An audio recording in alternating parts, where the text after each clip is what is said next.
At 11:47 a.m. on March 14, 1945, Private First Class Vincent Torelli crouched in a flooded foxhole on Luzon's eastern ridge, watching 32 Japanese soldiers advance through the bamboo thicket 200 yards downslope. His rifle held 8 rounds. His closest reinforcement was 400 yards behind him, pinned down by machine gun fire. In the next 90 seconds, Torelli would kill 7 men with a single thrust of a weapon that didn't exist in any U.S. Army manual, proving that the deadliest innovations in war don't come from engineers in Maryland, but from dock workers in Brooklyn, who understand that sometimes you need to make a hole big enough that nothing gets back up. The modification violated 3 separate sections of the Army's field manual on weapons maintenance. It would have gotten him court-martialed if anyone in command had seen it before that afternoon. But by sunset, 12 other men in Baker Company would be building their own versions in the mud, and by the end of the week, a Japanese patrol would report encountering Americans using unknown spear weapons of unusual penetrating capability. Nobody at Fort Benning ever taught what Torelli did with that bayonet. They taught blade maintenance, proper thrust angles, parry techniques. They taught you to stab once, withdraw, stab again. They never taught you what happens when you reshape the weapon itself into something the human body can't stop, even if it wants to. Torelli was 23 years old. He'd grown up on the Brooklyn waterfront, where his father worked the loading docks at Pier 47.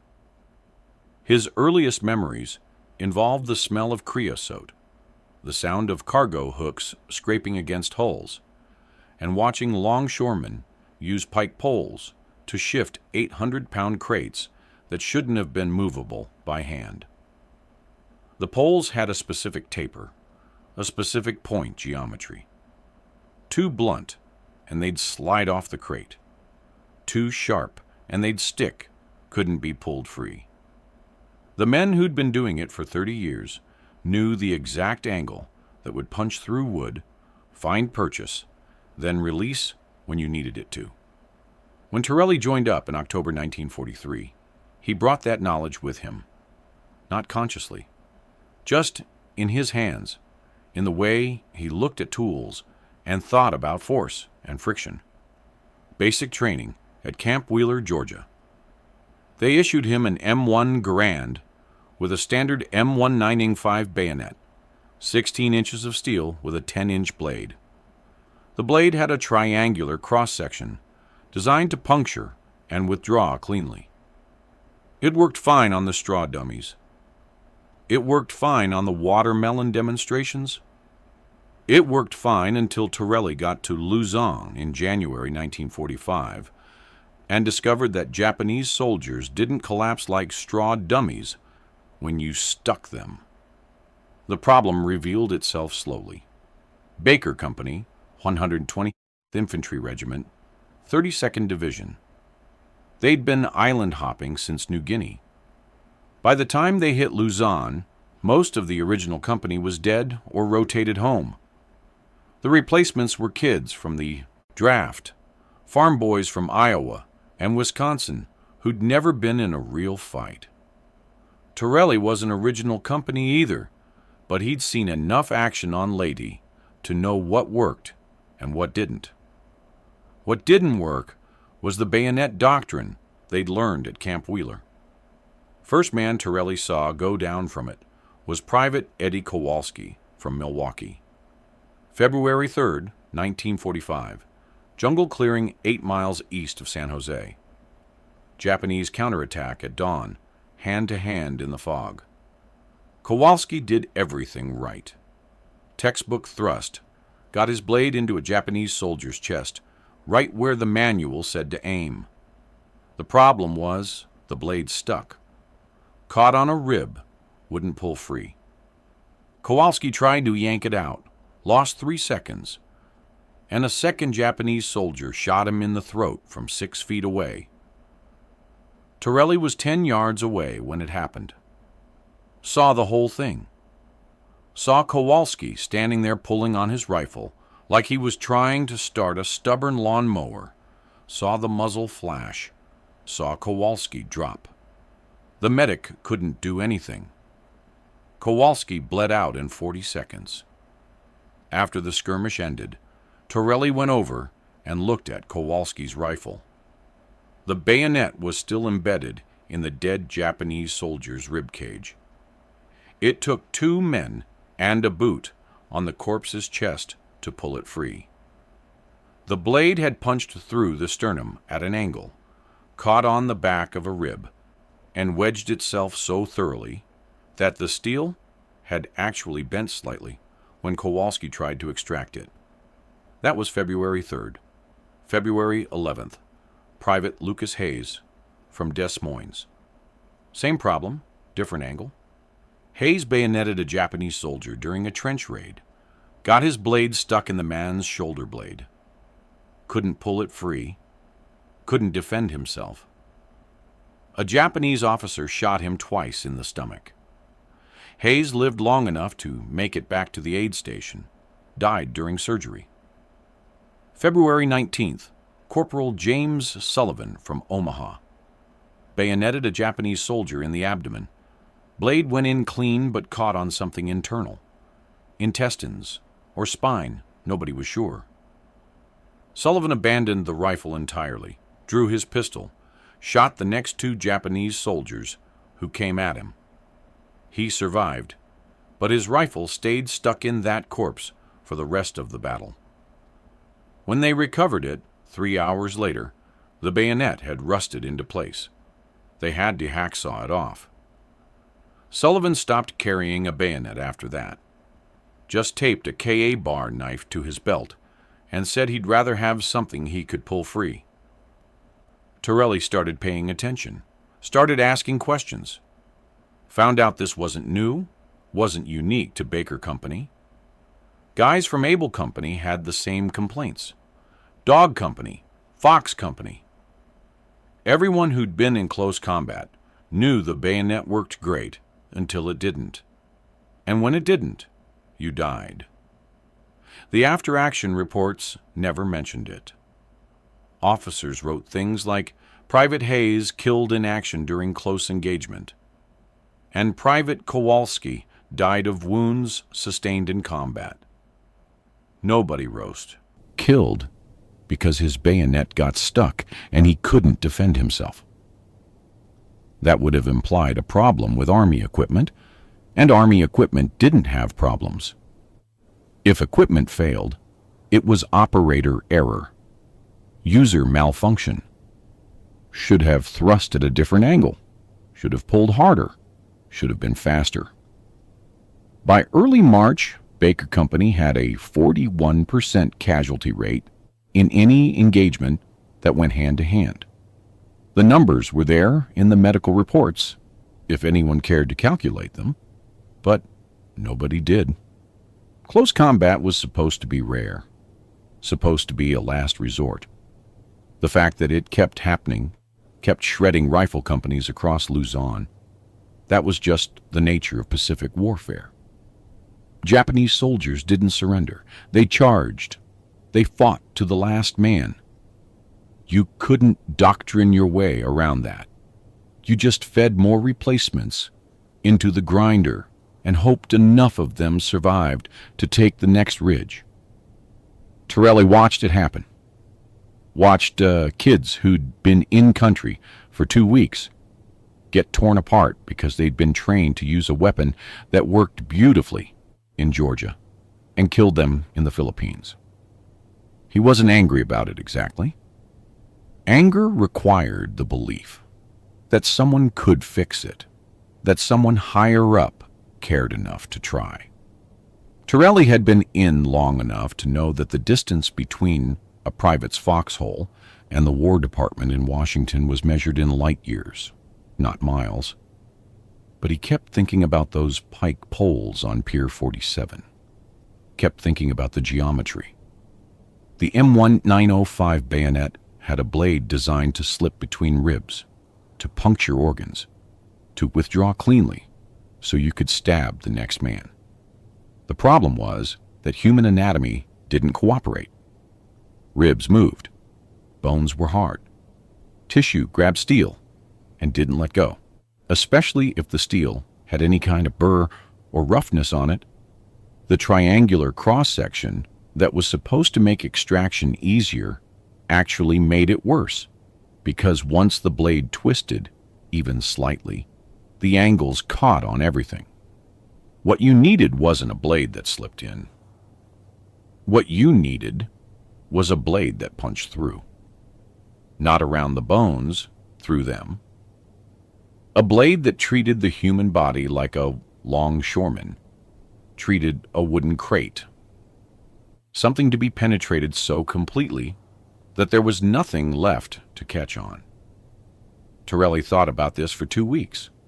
Didn't talk about it, didn't mention it to anyone. Just thought about angles and force and what happened when you changed the geometry of a point. On March 9, 1945, Baker Company took a ridge 3 miles east of their previous position. They dug in for the night. Standard procedure, foxholes every 30 feet, 2 men per hole, 1 awake at all times. Torelli pulled first watch, midnight to 2 a.m. His foxhole partner, a replacement kid named Danny Alvarez from El Paso, fell asleep immediately. Torelli sat in the dark and listened to the jungle. Insects, night birds, the occasional rustle that might have been a monkey, or might have been a Japanese patrol. His rifle was across his knees. The bayonet was fixed to the muzzle, regulation style. He'd cleaned it that afternoon, worked oil into the steel, checked for any burrs or damage. At 12:40 a.m., he made a decision. He took the bayonet off the rifle, set it on the dirt beside him, pulled out his whetstone and his maintenance kit. The whetstone was Army issue, fine grit, designed for keeping edges sharp, but not for major reshaping. What Torelli wanted to do required major reshaping. The standard M1905 bayonet point had a symmetrical taper, all 3 edges converging at roughly the same angle. It was designed to spread tissue apart as it entered, creating a channel that the blade could follow. Torelli wanted the opposite. He wanted a point that didn't spread tissue, that compressed it, that created a hole so catastrophic that there was nothing left to grab onto. He started working on the primary edge.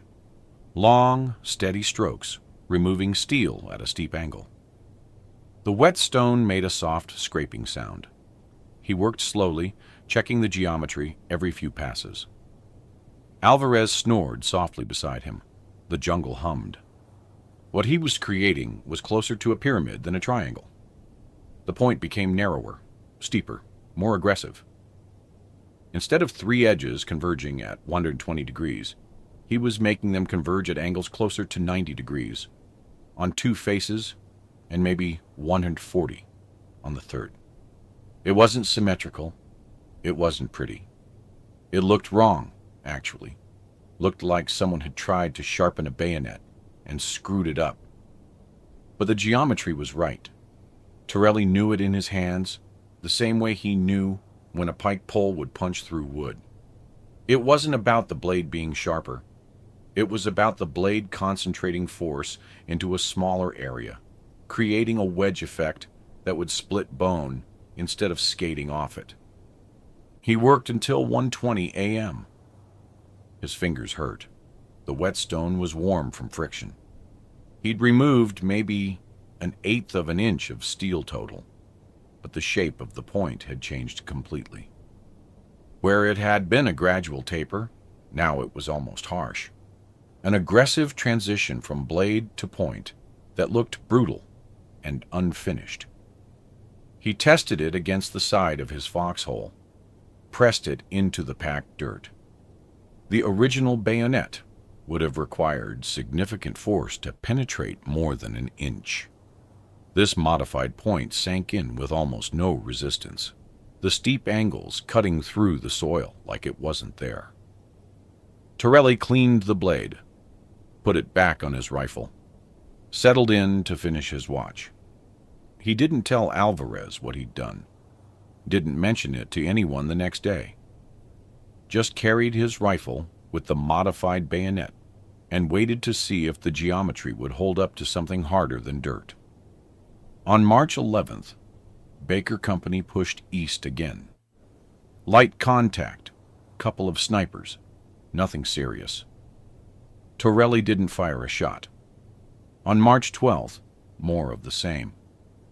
The Japanese were pulling back, consolidating on defensive positions closer to the Jiaji Mountains. On March 13th, they took a village that wasn't on any map, just a cluster of burned-out buildings and a well. Found evidence of a Japanese supply dump, recent footprints heading northeast. The captain decided to hold position overnight, send out patrols in the morning. That night, Torelli pulled the same modification on Alvarez's bayonet. Alvarez asked what he was doing. Torelli said he was sharpening it. Alvarez said it looked weird. Torelli said to trust him. On the morning of March 14th at 6:15 a.m., Baker Company sent out 3 patrols. Torelli was on the eastern patrol, 8 men, orders to scout 2 miles out and report back by noon. Sergeant Marcus led. Good man, 30 years old, had been at Guadalcanal.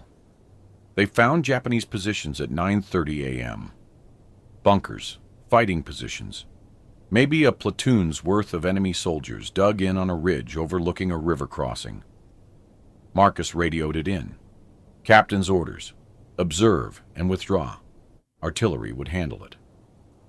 But at 10:20 a.m., a Japanese patrol stumbled into the American position from behind. 12 men, maybe 15. Someone fired. Both sides went to ground. The American patrol was cut off, Japanese between them and friendly lines. More Japanese on the ridge ahead. Marcus tried to maneuver, but the jungle was too thick. They ended up in a running firefight, falling back through the bamboo, trying to break contact. At 11:35 a.m., Torelli got separated from the main group. He could hear Alvarez somewhere to his left, could hear Marcus shouting orders maybe 60 yards ahead. But he was alone, moving through shoulder-high ferns, trying to get to higher ground where he could see what was happening. At 11:42 a.m., he found a position. A small ridge, flooded foxhole at the top, probably dug by the Japanese weeks earlier. He crawled in, checked his ammunition. 8 rounds in the rifle, 2 magazines for his pistol, 1 grenade. At 11:47 a.m. he saw them, 32 Japanese soldiers, moving in a loose skirmish line through the bamboo below him. They were advancing toward where he'd last heard Marcus and the others. They hadn't seen Torelli. He was above them, maybe 200 yards out, concealed by the ridge and the vegetation. Torelli had a choice. He could stay quiet, let them pass, hope they didn't spot him. He could fire from concealment, maybe get 3 or 4 before they zeroed in on his position and killed him. Or he could radio Marcus, warn him. But the Japanese would hear the transmission and know Americans were close. He did the math. 8 rounds, 32 targets. Even if he was perfect, even if every shot killed, he'd run dry before he made a meaningful dent in their numbers. And he wouldn't be perfect. Nobody was. Behind him, maybe 400 yards back, he could hear American voices. The rest of the patrol, probably pinned down by the Japanese unit that had jumped them earlier. If these 32 soldiers got past Torelli's position, they'd flank Marcus, catch the patrol in a crossfire, wipe them out. Torelli made a choice. He climbed out of the foxhole, fixed his bayonet. The modified point caught the light differently than it used to, the angles sharper, more defined. He moved downslope, staying low, using the bamboo for cover.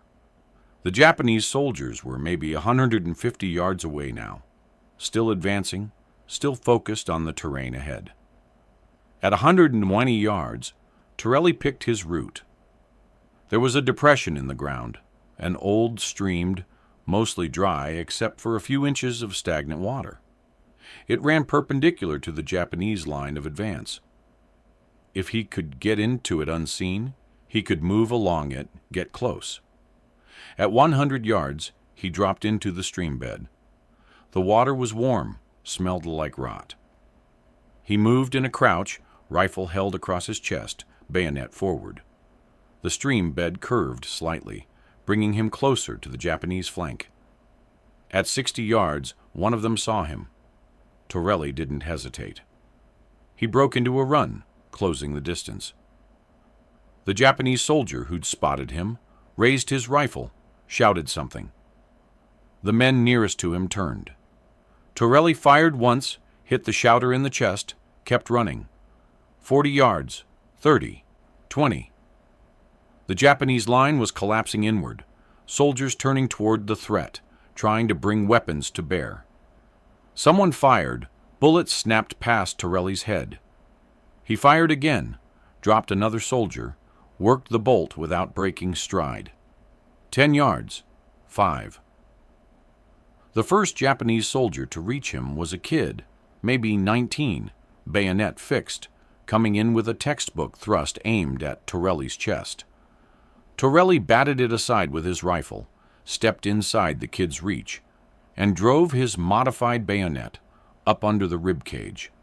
The blade punched through, didn't slow down, didn't catch. Went in like the kid's body was water, not flesh.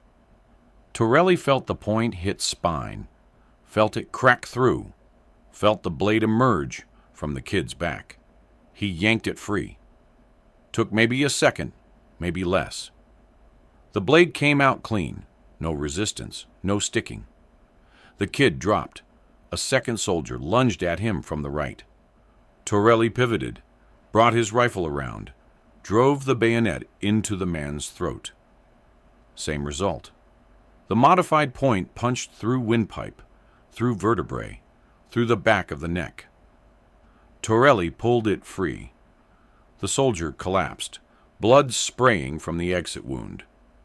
A third soldier fired point blank, missed. Torelli shot him in the face, worked the bolt, stabbed the next man who came at him. The bayonet went in just below the sternum, angled up, found the heart. The soldier tried to grab the rifle, couldn't. Torelli pulled the blade free, kicked the corpse away. 4 men down in maybe 8 seconds. The rest of the Japanese soldiers were trying to form a defensive line, but they were too close, too compressed. Torelli was inside their effective range, moving too fast for them to track with rifles. 2 more came at him with bayonets. He shot the first, stabbed the second. The blade went in through the man's chest, found a rib, and the rib shattered. The point kept going, punched out the back. Torelli yanked it free. 6 men down. A Japanese officer with a sword tried to cut him. Torelli blocked with his rifle, felt the sword bite into the woodstock, twisted the rifle, and drove his bayonet into the officer's armpit. The point went through the shoulder joint, through muscle, scraped against bone, and kept going. The officer screamed.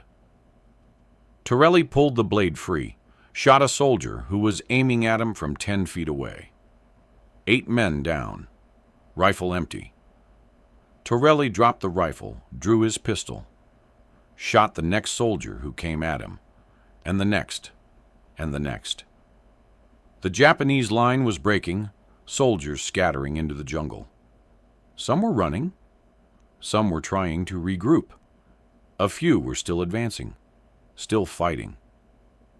One of them stabbed Torelli in the left shoulder. The bayonet went in maybe 2 inches, scraped off his shoulder blade, pulled free. Torelli shot the man twice, center mass, turned and shot another soldier who was raising his rifle. The slide locked back, pistol empty. Torelli picked up his rifle. No time to reload. A Japanese soldier charged him. Torelli met the charge, drove his bayonet into the man's sternum. The point hit bone, cracked through, penetrated the chest cavity. Torelli felt the blade punch through the back of the rib cage, felt it emerge on the other side. He yanked it free, swung the rifle like a club, hit another soldier in the head with the stock. The Japanese line collapsed.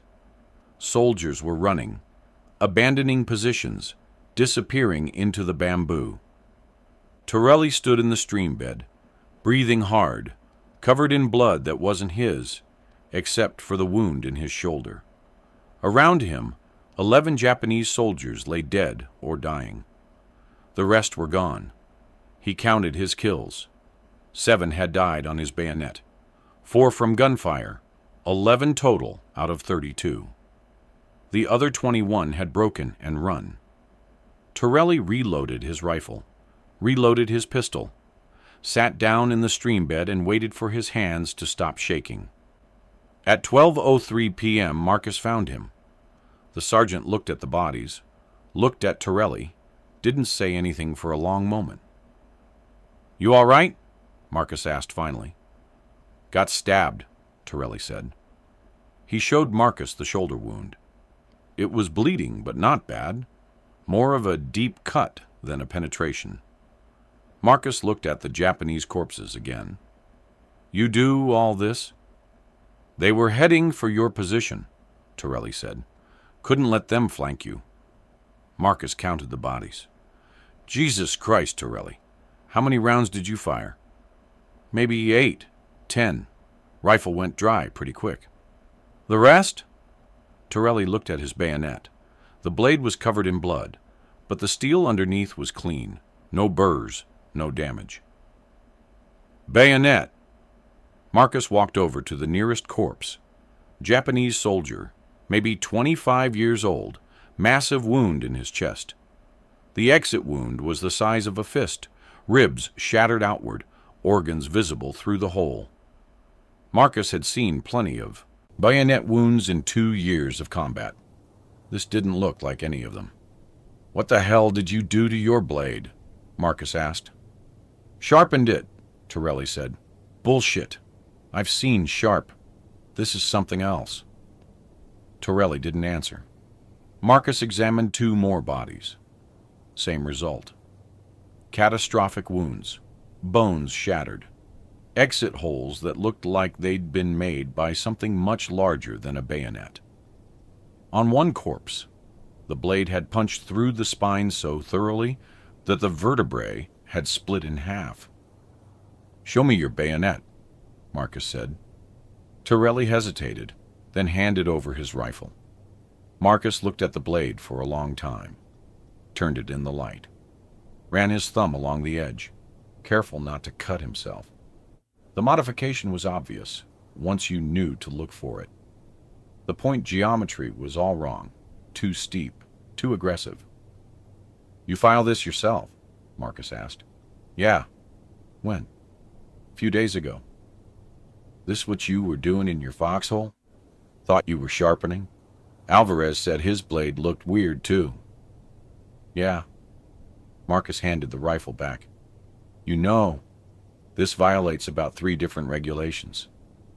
"Yeah. Could get you court-martialed." "I know." Marcus looked at the bodies again, looked at Torelli, made a decision. "How long does it take?" "The modification." "Hour, maybe, if you know what you're doing." "Could you do it to my blade?" Torelli looked up. "Seriously? I just watched you kill 7 men with a bayonet and walk away. Whatever you did to that blade, it works. I want it." That night, back at the company position, Torelli modified Marcus's bayonet. Word had spread about the fight.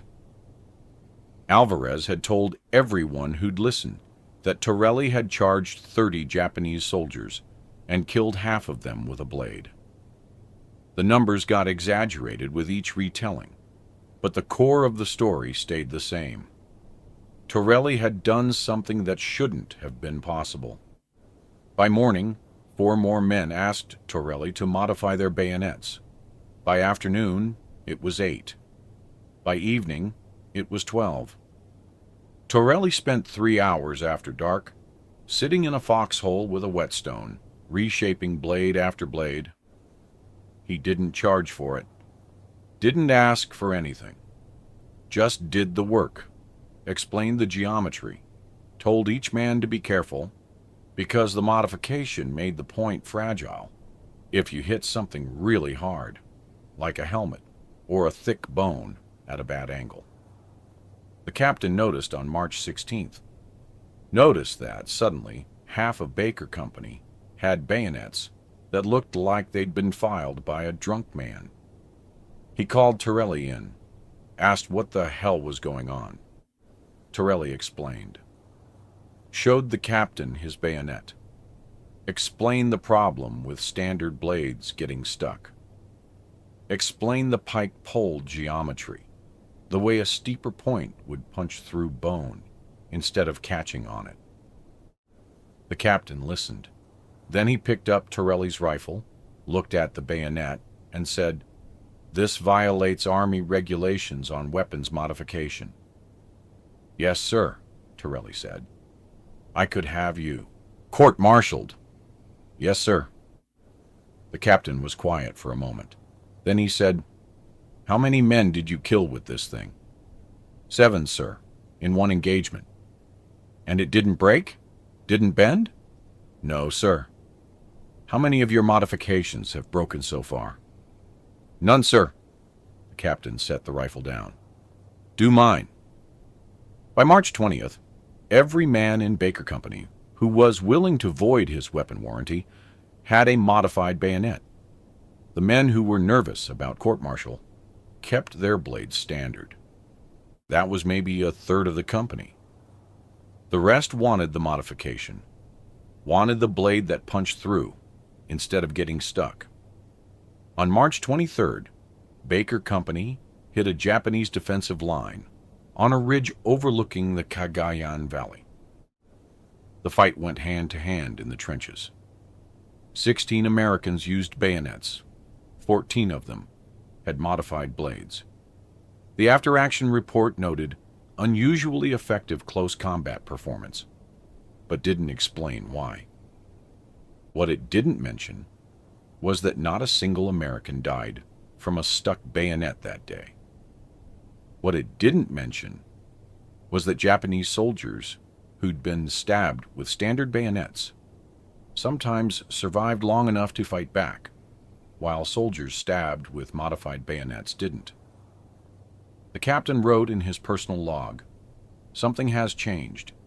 In how my men fight hand-to-hand, casualty rates in close combat have dropped significantly. Investigating cause." He already knew the cause. He just didn't want to put it in an official report. On March 27th, a Japanese patrol engaged Able Company, 3 miles north of Baker's position. During the firefight, the patrol captured an American rifle. They brought it back to their headquarters. An intelligence officer examined it. He noticed immediately that the bayonet had been modified. He wrote a report describing American spear weapon with unusual point geometry, creating wounds inconsistent with standard bayonet design. The report made it to a Japanese colonel who'd been fighting Americans since Guadalcanal. He read it, looked at the sketches the intelligence officer had drawn, and wrote in the margin, "Investigate whether this is isolated or widespread. If widespread, adjust close combat doctrine accordingly."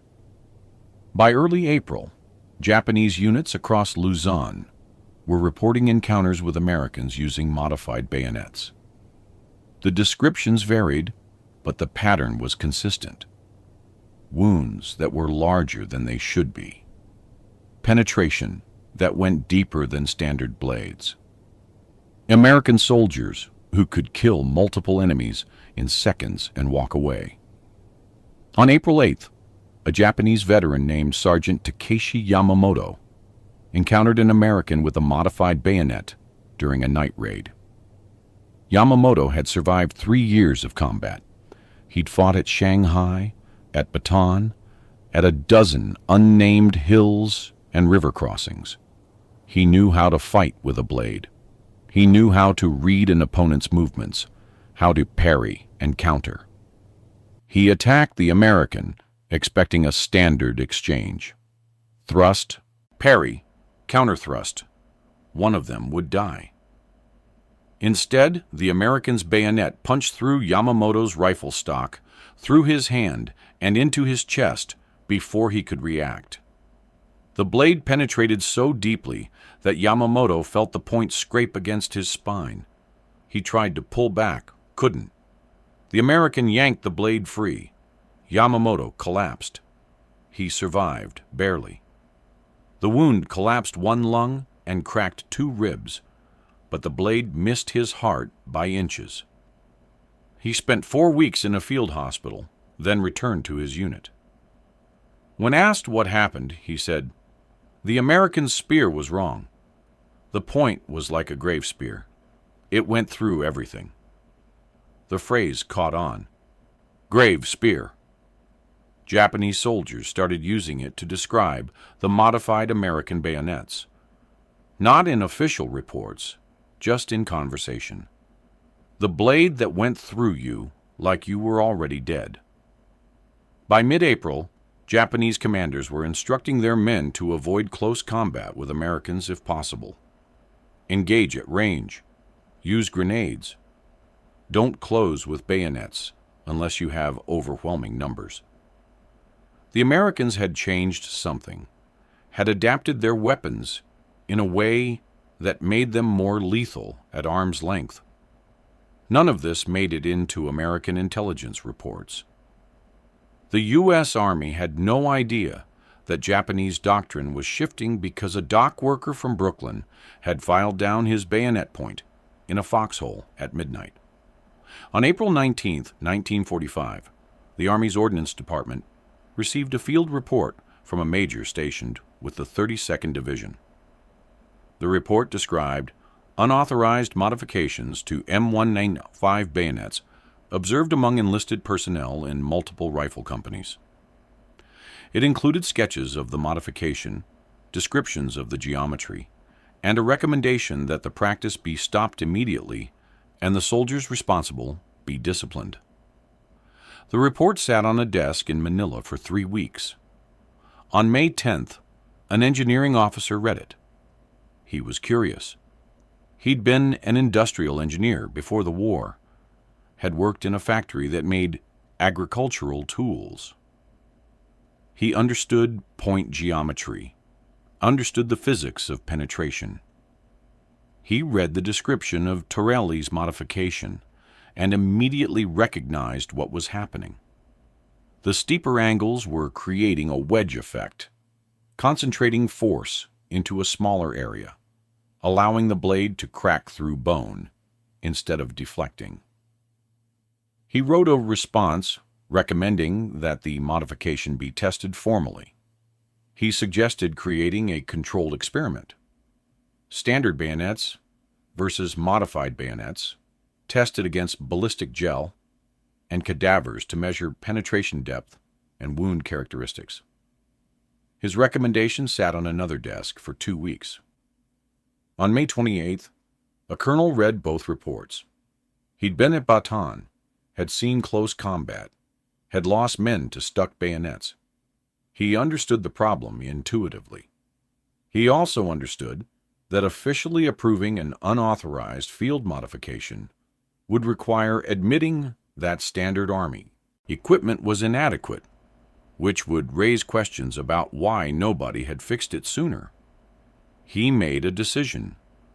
He wrote a memo stating that field modifications to edged weapons are not recommended but will not be subject to disciplinary action if they do not compromise structural integrity of the blade. It was bureaucratic language that meant, we're not going to stop you, but we're not going to help you either. The memo reached the 32nd Division on June 4, 1945. By that point, roughly 40% of the division's rifle companies had at least some men using modified bayonets. The modification had spread through word of mouth, soldier to soldier, foxhole to foxhole. Nobody was teaching it officially. Nobody was distributing instructions. Men just watched other men, survived close combat, asked what they'd done differently, and spent an hour with a whetstone.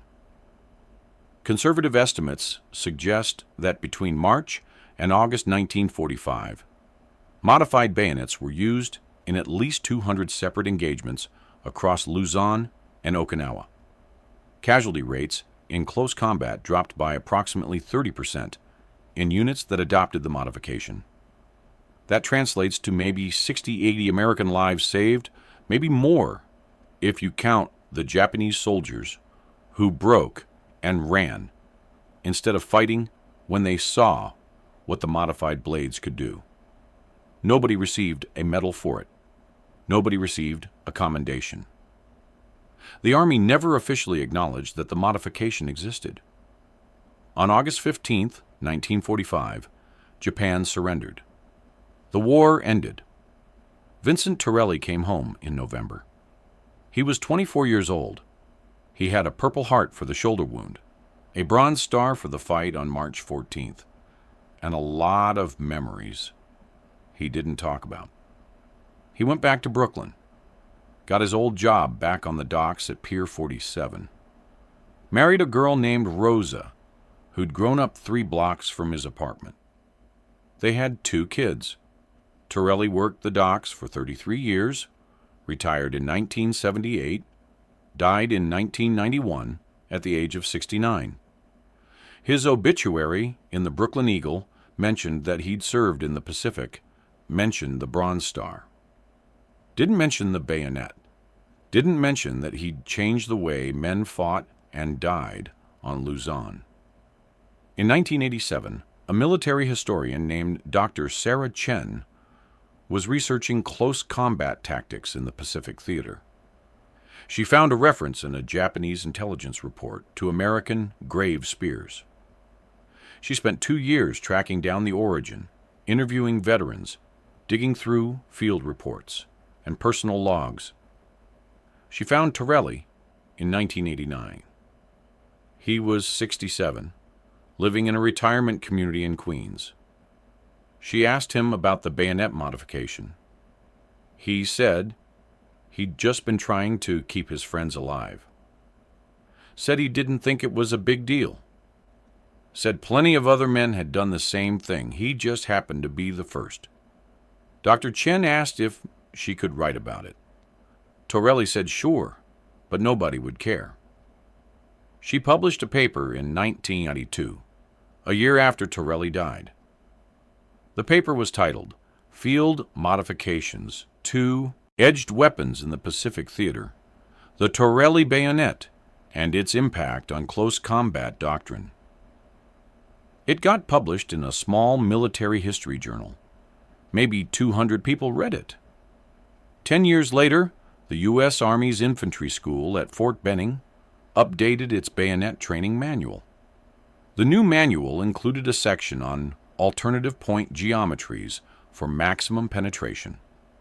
The modification described was essentially what Torelli had done in his foxhole in 1945, refined slightly, given a technical name, presented as if it had been developed through careful engineering analysis.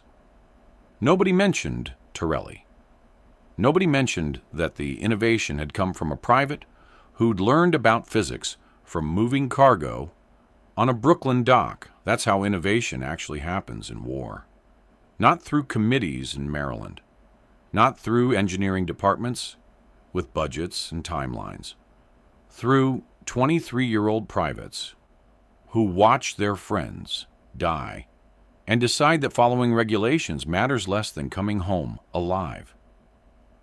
Through dock workers who understand that sometimes the difference between life and death is a question of angles, of geometry, of how you reshape a piece of steel when nobody's watching. Torelli didn't change warfare. He didn't revolutionize doctrine. He just filed down a bayonet point in a foxhole and killed 7 men who would have killed his friends. The fact that it saved lives, that it spread across the Pacific, that it eventually became official doctrine 60 years later, that was all secondary. That was just what happened when you took a problem seriously enough to solve it yourself instead of waiting for someone else to fix it. The grave spear, the blade that punched through like you were already dead. Invented by a man who spent his life making holes in wooden crates and came home to do the same job until his hands gave out. If you found this story compelling, please like this video. Subscribe to stay connected with these untold histories. Leave a comment telling us where you're watching from. Thank you for keeping these stories alive.